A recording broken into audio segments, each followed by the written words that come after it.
There's something about small towns that ignite our imaginations. Maybe it's the charming main streets lined with century-old structures, now filled with artisan shops and cozy family-owned breakfast eateries, or the meandering rivers that run through downtown centers and majestic mountains that rise in the not-too-far distance, offering access to a world of activity. Or perhaps it's one-of-a-kind museums, attractions and festivities that are brimming with hometown pride. This year, we're not only highlighting towns that embrace all these qualities, but those that are also celebrating a milestone anniversary, marking a major historic event, or unveiling a new museum or festival. There's even one town on the list that's been completely transformed by a television show, that make visiting in 2018 particularly special.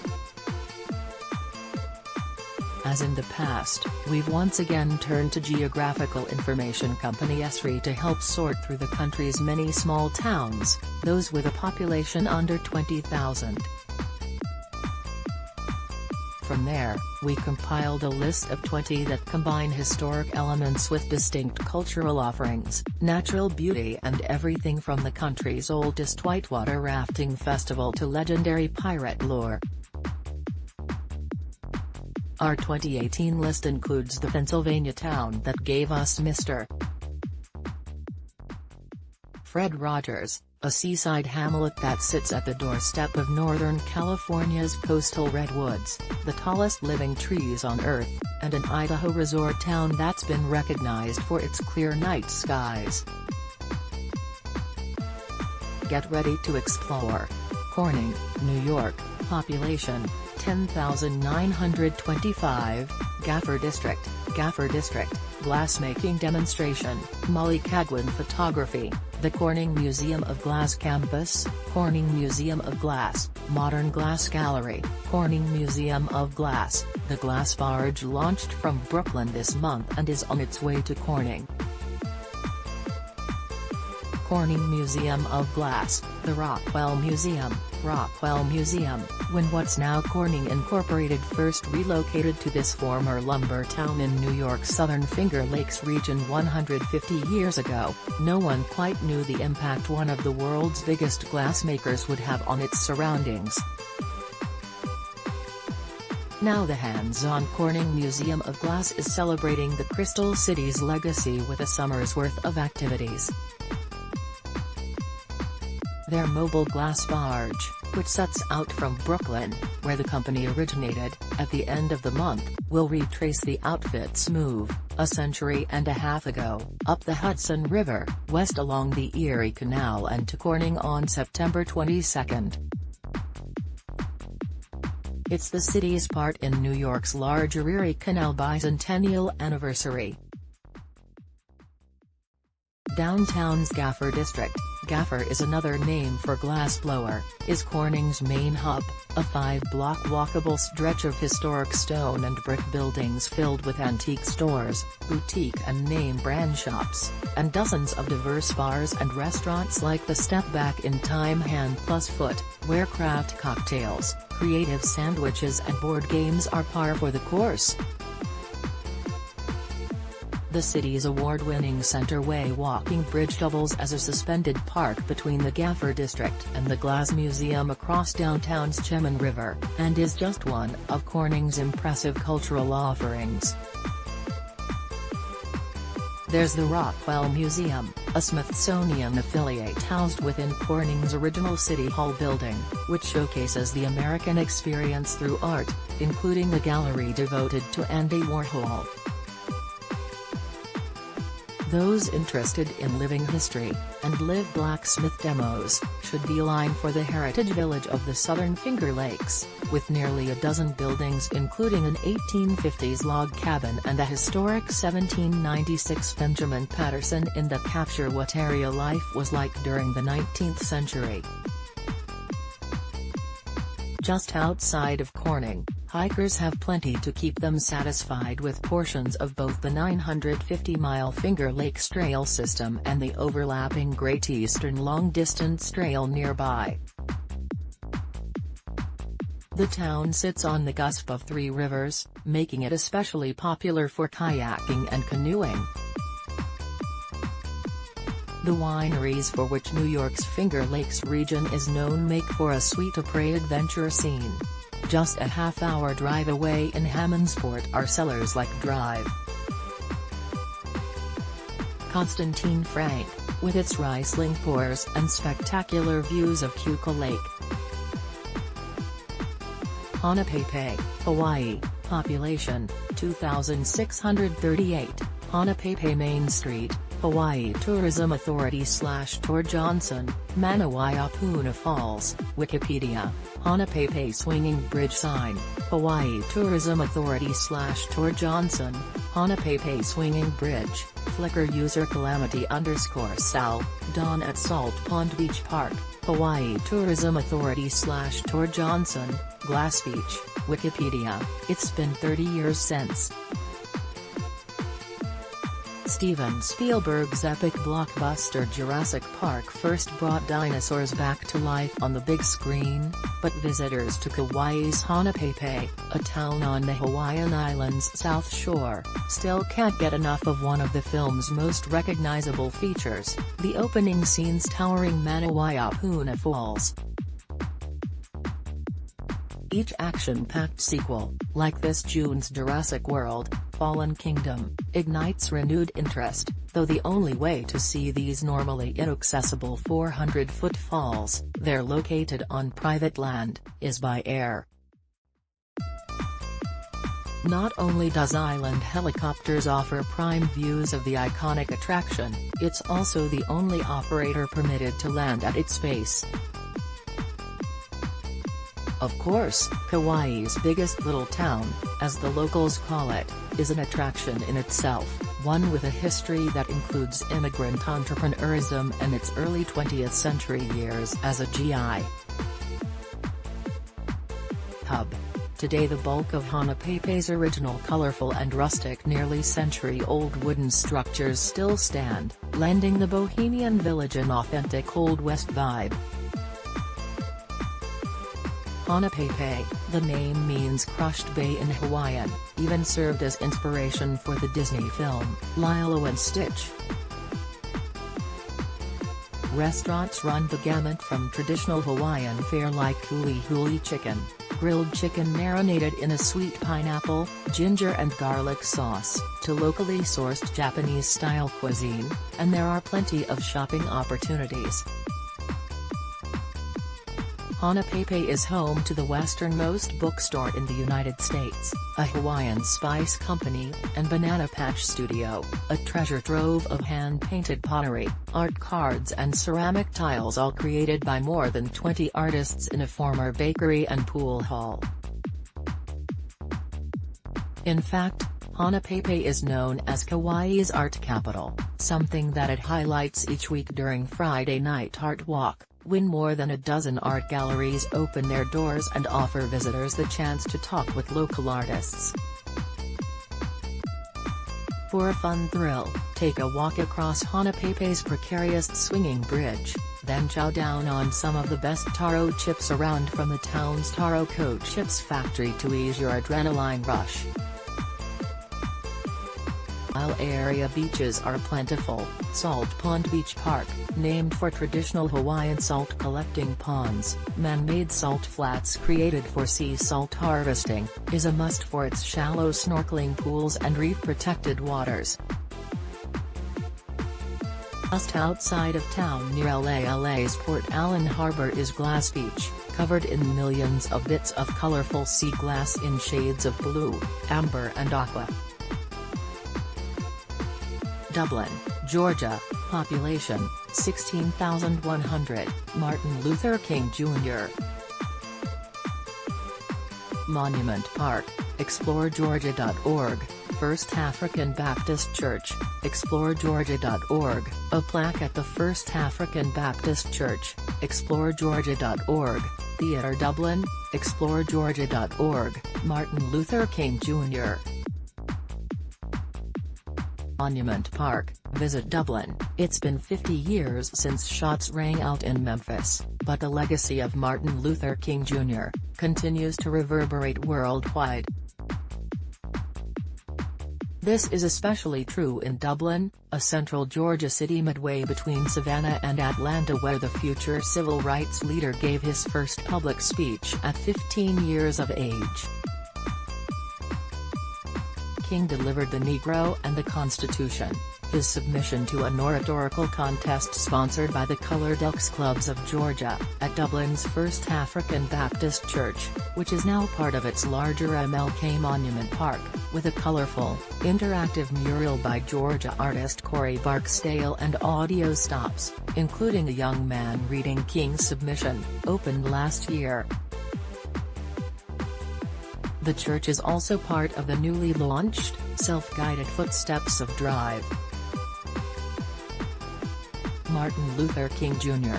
Trail, chronicling Georgia's role in the civil rights movement in 28 distinct stops statewide. Historic and architectural landmarks permeate Dublin's downtown, and many of them are part of the city's downloadable audio walking tour, including Railway Park, which commemorates the role of railways in Dublin's development, and the city's own Carnegie Library. It's also home to some top-notch eateries, including Dino's Italian Grill, with its signature pan-seared shrimp and garlic cheese grits, and the only imported Italian wood oven in Georgia. Southern-style rotisserie bistro company Supply occupies a completely restored 120-year-old dry goods store, and sports a full bar stocked with local micro-brews, while Holy Smokes dishes out award-winning barbecue from a stationary food truck. Pair a meal with a show at the renovated Theatre Dublin, a former Art Deco-style movie house that now hosts music and theatre performances as well. Soak in a bit of natural reprieve at the Riverbend Wildlife Management Area, home to primitive campsites, pristine fishing waters, wildlife such as alligators and the elusive Swainson's warbler, and approximately 1,700 hiking and biking trails that twin through remote Cypress swampland. Or bed down at the Dublin Farm Bed and Breakfast, a 4-guest-room country retreat on 35 acres, complete with donkeys, horses and its own restaurant, serving up ever-changing Northern Italian fare. A local citizen named Dublin after his own hometown in Ireland in 1812, so it makes perfect sense that the city's banner event is its annual street Patrick's Festival, a 6-week-long celebratory extravaganza featuring more than 40 events, including its backyard-style pig-in-the-park barbecue championship, an arts and crafts fair, and a family-themed street Patrick's Day Parade. Pendleton, Oregon, population, 16,791, downtown Pendleton, Trini Hank, Pendleton Underground, Dan Purnell, Pendleton Roundup, Aaron Wispeswerden, Westward Ho! Parade, Travis Lundquist. In the 150 years since what's now Eastern Oregon's Cultural Center received the name Pendleton, after former Democratic Vice President nominee George Hunt Pendleton, this once trading post has flourished into one of America's best small towns. The Oregon Trail, which is marking its 175th anniversary this year, ran right through Pendleton's center, and that same pioneering Wild West spirit still permeates its streets today. Situated at the foot of the Pacific Northwest's sprawling Blue Mountains, Pendleton's historic Old Town is brimming with unique stores selling antique heirlooms and Western wear, from artisan cowboy boots to custom-made fur felt hats.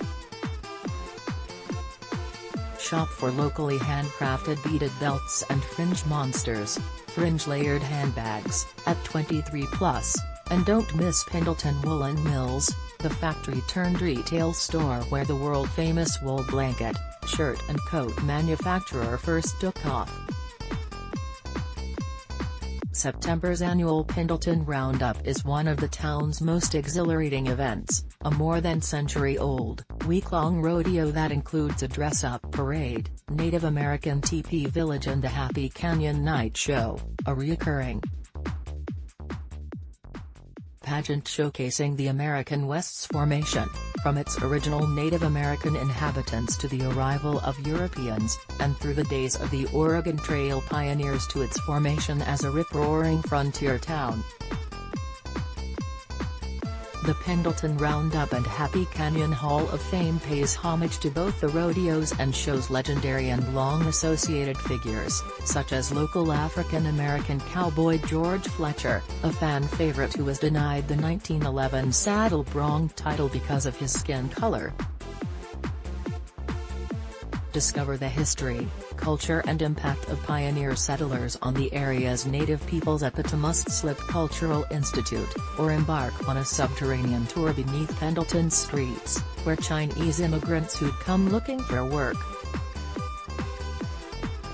After the country's railroads were mostly complete faced bullying and discrimination from local cowboys, so took their businesses, which included legal shops as well as illegal brothels and opium dens, literally underground more than a century ago. It wasn't until that 1980s that the tunnels were rediscovered, when inexplicable potholes began appearing in the streets.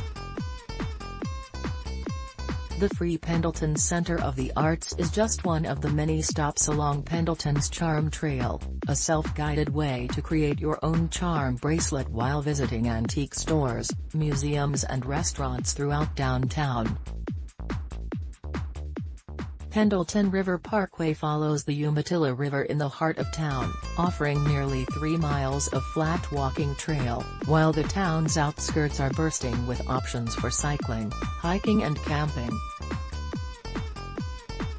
North Conway, New Hampshire, population, 2,241, Conway Scenic Railroad, Wise Guy Creative Photography, North Conway, Wise Guy Creative Photography, Ice Skating in Downtown North Conway, Wise Guy Creative Photography, Frontside Grind, Wise Guy Creative Photography, Zeb's General Store, Wise Guy Creative Photography, Tree Lighting at Conway Scenic Railroad, Wise Guy Creative Photography, Downtown Shopping, Wise Guy Creative Photography, The New England Ski Museum's Eastern Slope Branch, New England Ski Museum, the New England Ski Museum's Eastern Slope Branch, New England Ski Museum. President Woodrow Wilson first established New England's White Mountain National Forest in 1918, and this year the more than 700,000 acres of protected forest and alpine peaks, including most of 6,266-foot-tall mound. Washington is celebrating its 100th birthday with a year's worth of centennial events. In the heart of the mound,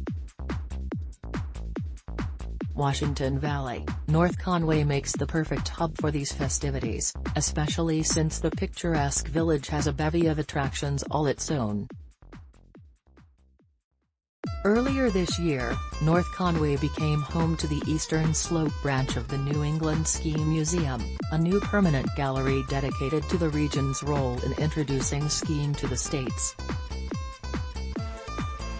The resort town is often called the birthplace of skiing, due to its early adoption from Europe in the 1930s and a combined interest from 3 main groups: local Scandinavian immigrants, the Dartmouth Outing Club, and members of the Boston-based Appalachian Mountain Club. Last year, a USA Today poll named North Conway the country's #1 ski town, with more than a dozen ski resorts within a 30-minute drive. Skiing at the village's own 56-trail Cranmore Mountain Resort dates back to 1939, though these days the resort is known just as much for its snowboarding terrain and tubing and mountain adventure park, where daredevils can zipline or ride a coaster up to 25 miles per hour down the mountain. Camping, kayaking and canoeing, and hiking opportunities permeate the area, which is also known for its autumn leaf peeping and September's annual Mud Football Championship, bringing together approximately 10 all-male, New England teams to compete knee-deep for the championship title at North Conway's Hog Coliseum, a natural amphitheater filled with white mountain loam that's then doused with thousands of gallons of water. Low-slung structures line North Conway's main street at the edge of the White Mountains, filled with outdoor retail and specialty shops like Zeb's General Store, stocked with more than 5,000 New England-made specialty foods and featuring its own penny arcade. Local eateries include Delaney's Hole in the Wall, a popular hangout that's known for its varied selection of sandwiches and, more surprisingly, some of the state's best sushi, and the White Mountain Hotel and Resort's Ledges restaurant, sporting incredible views and a superb Sunday brunch. Hop aboard the Conway Scenic Railroad for a journey aboard vintage railway cars departing from the village's iconic yellow train station, or experience the Mount Washington Observatory Weather Discovery Center, the country's only museum dedicated entirely to climate and weather. Gearing, Nebraska, population, 8,439, Scotts Bluff National Monument, Nebraska Tourism, Robidoux Pass Wagon Ruts, Nebraska Tourism, Robidoux Trading Post, Nebraska Tourism, Scotts Bluff National Monument, Nebraska Tourism, Gearing Bakery, LOC, Chimney Rock, Nebraska Tourism, Wildcat Hill State Recreation Area, Nebraska Tourism, for pioneers making their way along the rugged Oregon Trail 175 years ago. The steep hills of western Nebraska's Scotts Bluff National Monument served as a landmark of hope along their journey. The same rang true for Native Americans and immigrants along the California and Mormon trails. Gearing lies just east of the monument, and offers its own reasons for making the trip to this hub of the Old West. Although Gearing wasn't founded until the late 19th century, it still honors the region's historic past with Oregon Trail Days, an annual July weekend celebration with a chili cook-off, street dance, parade, mud volleyball tournament and a 1.6-mile bicycle hill climb to the top of Scotts Bluff National Monument. Since 1950, downtown's Gearing Bakery has been blazing a trail of its own with delicious cream-filled Long John donuts, frosted peanut butter soft pretzels and cabbage burgers, sometimes known as a runza, and serves as a modern-day beacon thanks to its fabulous neon sign. Discover the history of the Nebraska Prairie at Gearing's Legacy of the Plains Museum, which highlights the lives of pioneer settlers through agricultural artifacts and even a working farmstead that harvests a featured crop each year. Last year it was potatoes. Nearby Fort Mitchell Pass offers a glimpse into America's western expansion. This Army outpost, one of hundreds the U.S. Army built to protect settlers, and later used to monitor traffic along the Oregon Trail, was abandoned after the war. Natural monuments abound in the Gearing area. The iconic Pillar of Chimney Rock, 20 miles southeast of Gearing, appeared in the diary entrees of thousands of pioneers, representing a new phase of their journeys. There's also the narrow Robidoux Pass, a gap that travelers use to traverse the Wildcat Hills and get their first glimpse of the Rocky Mountains. Wagon ruts and pioneer graves serve as reminders of the arduous journey, as does the reconstructed Robidoux Trading Post, in the spot where a Frenchman with the surname Robidoux built the original post that sold goods and blacksmithing services to travelers. Explore the 1,100 piney acres of Wildcat Hill State Recreation Area and Nature Center, spread across a rocky escarpment within a region of rising canyons and forested buttes. The area is home to bighorn sheep, wild turkeys and one of Nebraska's only permanent cougar populations. You'll find more hiking and mountain biking trails in the remote Buffalo Creek Wildlife Management Area, a place of tree-topped ridges and rolling prairies. For man-made outdoor beauty, play around at Gearing's 18-hole Monument Shadows Golf Course, with stunning background views of Scotts Bluff National Monument.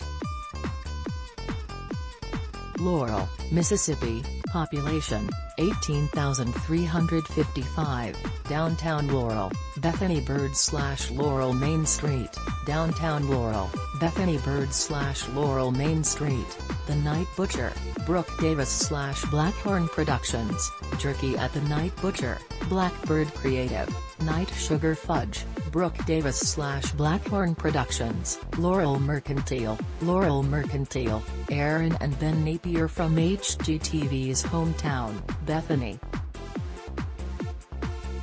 Bird/Laurel Main Street, downtown Laurel, Bethany Bird/Laurel Main Street. It's been just over a year since Aaron and Ben Napier, stars of HGTV's hometown, introduced their beloved Laurel, Mississippi, to the TV masses, and since then this southern small town with big charm has taken off. Situated in southeast Mississippi's Pine Belt, the former mill city and oil town is today known for its so-clined sidewalks, brick roadways and a splendid mix of innovative restaurants and specialty shops. Laurel is home to a streetcar named Desire's fictional Blanche Dubois, as well as the Lindsay 8-wheeled wagon, which native Mississippian John Lindsay manufactured at the town's Lindsay Log Wagon Company during the turn of the 20th century. One is on display inside the Laurel Welcome Center. It's also where you'll find the Napier's own Laurel Mercantile, a shop that's home to Scotsman Company, Ben's own brand of hand-worked, reclaimed furniture and gentlemen's work apparel, as well as American-manufactured heirloom wares that often feature in the historic Laurel homes the couple restores. At downtown's Lauren Rogers Museum of Art, housed in a stunning, early 20th century Georgian Revival structure, works run the gamut from Hudson River School paintings to Japanese woodblock prints. The Laurel Little Theatre puts on community-led plays and musicals within a 1927 silent movie house. Sip sour beers and spontaneously fermented wild ales at Slowboat Brewing Company, or dine on New Orleans-inspired gumbo at downtown's signature Café La Fleur. For brown bag lunches of custom-cut meats paired with night sugar fudge, stop by Laurel's Night Butcher. Each week through the end of June, experience Downtown Thursday, which combines an evening farmers market with a family-friendly outdoor movie night. Other community events range from October's Loblolly Heritage Festival to the February Chili Cook-Off, where one type of ticket for the all-you-can-eat stew comes with a keepsake bowl made by a local potter. Easton, Maryland, population, 16,500.